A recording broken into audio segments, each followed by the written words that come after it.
Trump has decided to make one thing the centerpiece of his economic policy. Everybody talked about the tariffs. Oh, the tariffs.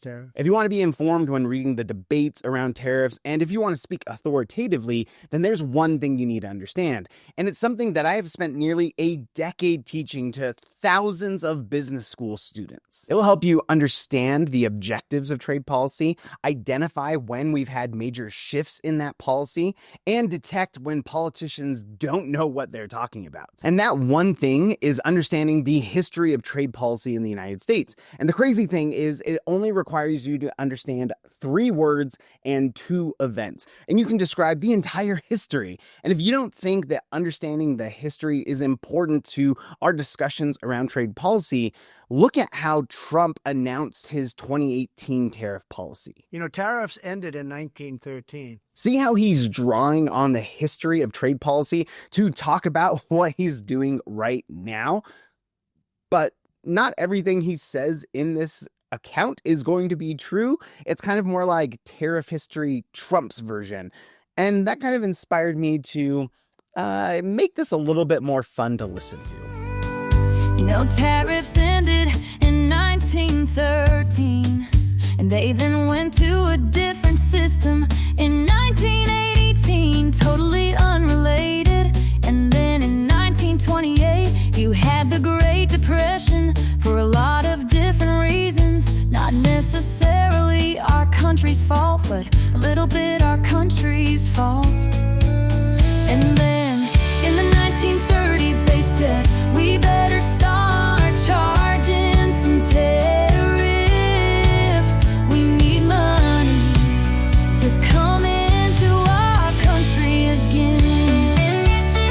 The music and vocals were generated by Suno, which is an AI tool, but the lyrics are 100% Trump's words. At the end of this video, we'll use what we learn about trade policy to evaluate what he got right and what he got wrong. Trade policy can be described in 3 words, and lucky for us, they all start with the letter R. And once you know those 3 words and then throw into events, you have the entire history of trade policy just ready to go. There's never going to be an easier history lesson for you to understand everything about it. I get this lesson from Doug Irwin's Clashing Over Commerce. This is a beast of a book, but also just a really good history of trade policy in the United States. And the great part is it's free online legally. So you want to check that out. I'll leave links in the description below. You'll find them right past that subscribe button. To get to this first word, let's ask ourselves why throughout history and around the world, countries are always reaching towards tariffs. Like, there are other things that they could be doing to implement their policy to get money, right? Like, we could think about an income tax. We could think about a property tax. Yet they all seem to go towards tariffs. Why? Well, think about the difficulty involved in doing a property tax. I have to go door to door, figure out who owns which properties, and then figure out the value of those properties so I can assess them and tax them. That's a lot of work. Think of an income tax. Same thing. Door to door, figure out who these people are. How much do they make? Are they hiding any money from me? How do I tax them? It's so much work involved because there are so many different things that you have to tax. But with a tariff, it's really easy because tariff is stuff coming across the border. And a lot of the times there's only a few places where you can cross the border, especially if you're dealing with shipping, with trade coming over water or through the air, because you just need to go set up a tax collector at the port. There's only a few different places where these goods can come into your country. So it's really simple to just be at that spot. You see the ship coming in, and then you just assess what's come in and take the tax. It's so much easier and so much more efficient than any other source of our first word, revenue. Revenue is the first objective of trade policy. And that's a big focus of what Trump is doing right now, is he's saying we need to go rely on tariffs for our revenue. But it comes with a trade-off that I wanted to illustrate with a napkin because that's kind of the classic story around it. I couldn't find a napkin offhand, So I found a paper plate. Hopefully this is going to be good enough. But there's a classic story about an economist talking to a policymaker. He takes a napkin, he draws these axes, and he says, look, this x-axis is how much you tax, how much the rate is, 5%, 10%, 20%. And the y-axis, you probably already know, is how much income you get. And some people think, hey, we raise taxes, we are going to get more income. But this economist drew the curve instead like this, saying, yeah, as you tax more, you might be able to get more income, but eventually there comes a point where you're taxing too much and you're discouraging activity. And so actually your income goes down because people don't want to do that thing anymore. And so you can't tax that anymore.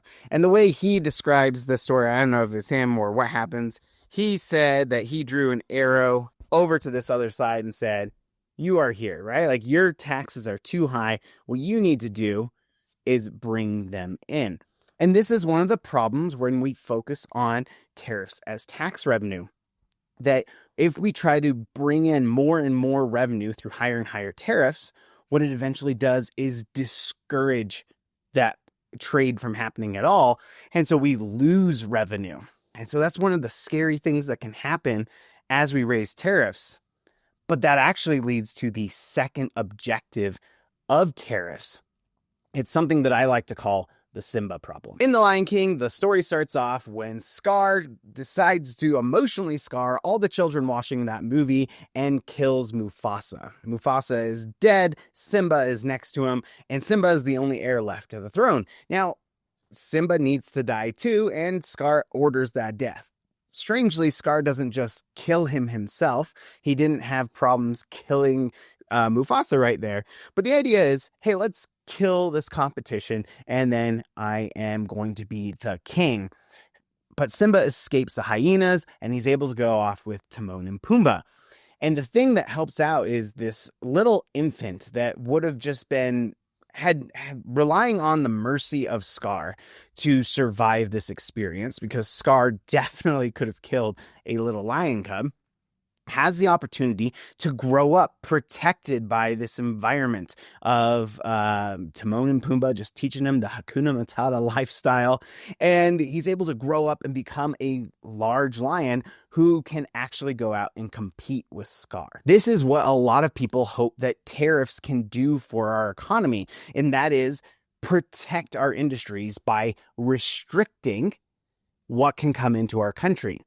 Think about when we're in our early manufacturing days in the United States. We have people making textiles. They start coming out with steel goods. We're doing all these things, but we're new to the game. The United States is having to compete with the United Kingdom with all that stuff that's coming in from their experience in manufacturing. And the United States can't compete.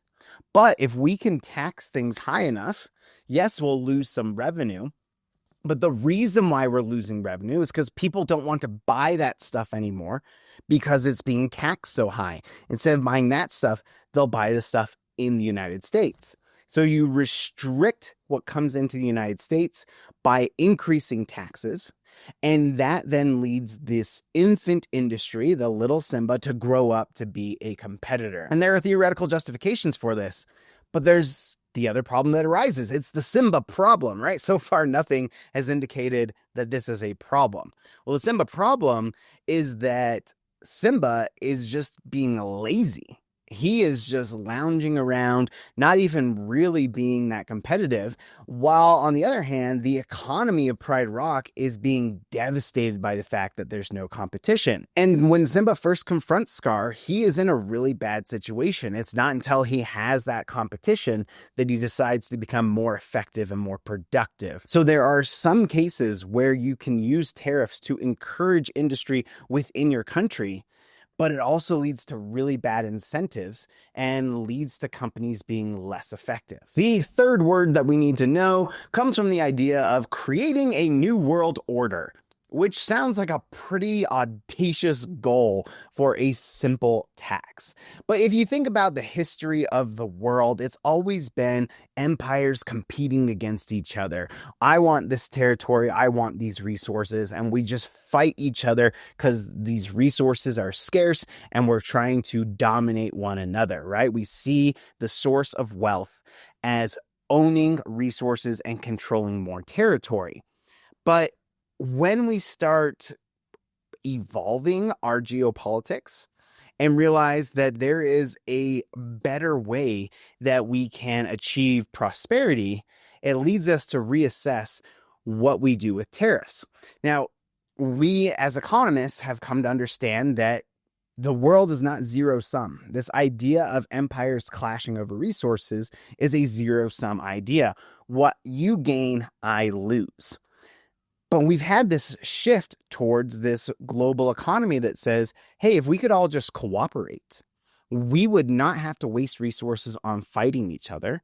And now we expand the size of the markets. We have specialization in trade. We have all these things that can actually lead to greater and greater prosperity if we just cooperate with each other.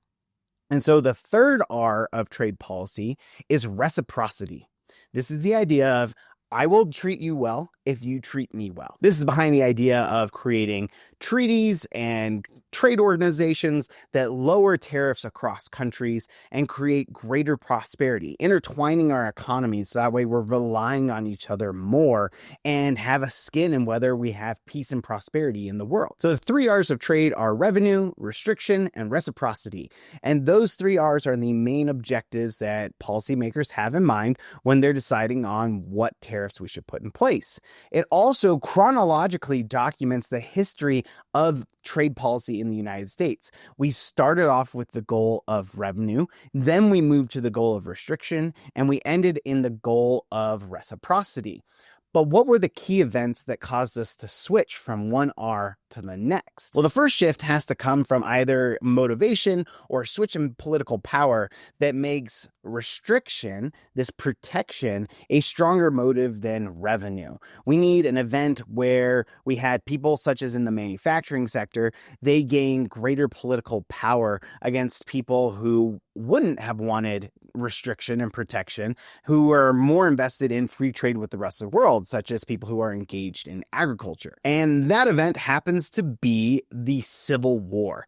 In the 1860s, the United States is in a civil war, and it's primarily the South, which is an agricultural economy that is producing the cotton that is fueling manufacturing over in Great Britain.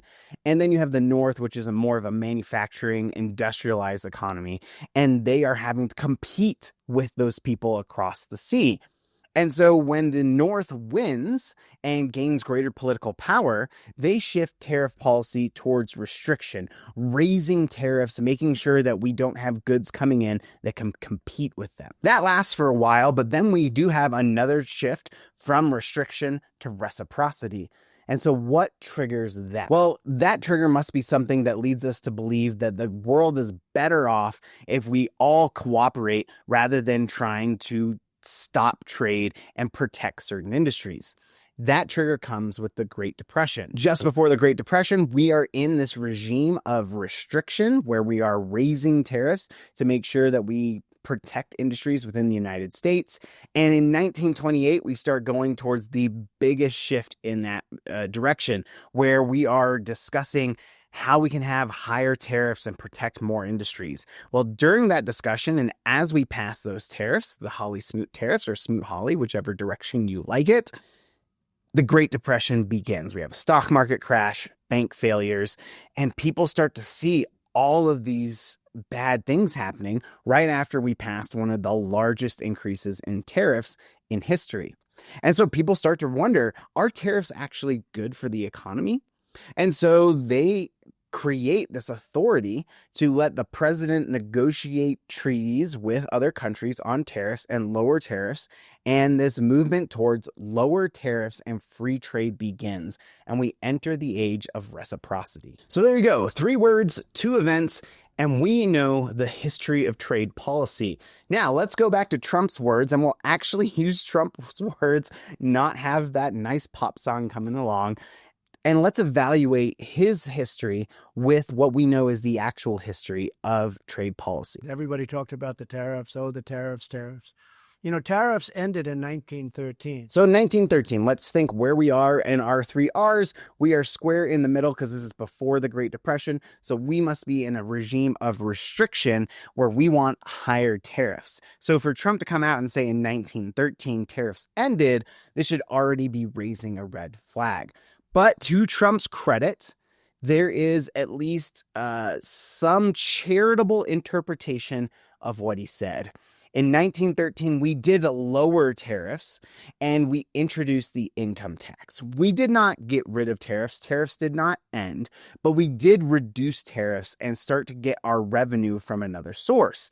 Now you can see that revenue, that first R, seems to be an important part of how Trump sees trade history. And so even though he got that this is wrong, I will give him credit, partial credit on this one for getting that in 1913 there was a major tariff change and that we reduced tariffs as a part of that. And they then went to a different system in 1918, totally unrelated. 1918, as far as I can tell, there's no significant event in tariffs, and certainly we did not move to a different system that's totally unrelated. We did in the early 1920s have a new tariff that undid those reductions that we saw in 1913. So people felt like we needed more protection. We increased the tariff and we had higher tariffs starting around 1922 through the rest of the 1920s. And then in 1928, you had the Great Depression for a lot of different reasons, not necessarily our country's fault, but a little bit our country's fault. And then in the 1930s, they said, we better start charging some tariffs. We need money to come into our country again. So this is one of the most baffling ones, and you can see where Trump puts his priority. Again, he's saying, Great Depression happens, we need money, we better start charging tariffs again. He sees revenue as the main goal of tariffs. But as we just learned in our history, the Great Depression happens, and people think that tariffs are the cause of the Great Depression. And so they want to get rid of tariffs. This starts the movement towards reciprocity. It's a completely different R that we're focused on. This history, it's Trump's version, but it's just completely fabricated, which is a shame because the history of tariffs is so easy to understand with those 3 R's and those 2 events. So if you want to make sure that you are talking about these in an authoritative way and that you understand what people are talking about in the debates on tariffs, remember, revenue was our first goal. Then we had the Civil War. We moved to restriction. We had the Great Depression, and then we moved to reciprocity. And now who knows what age we're in.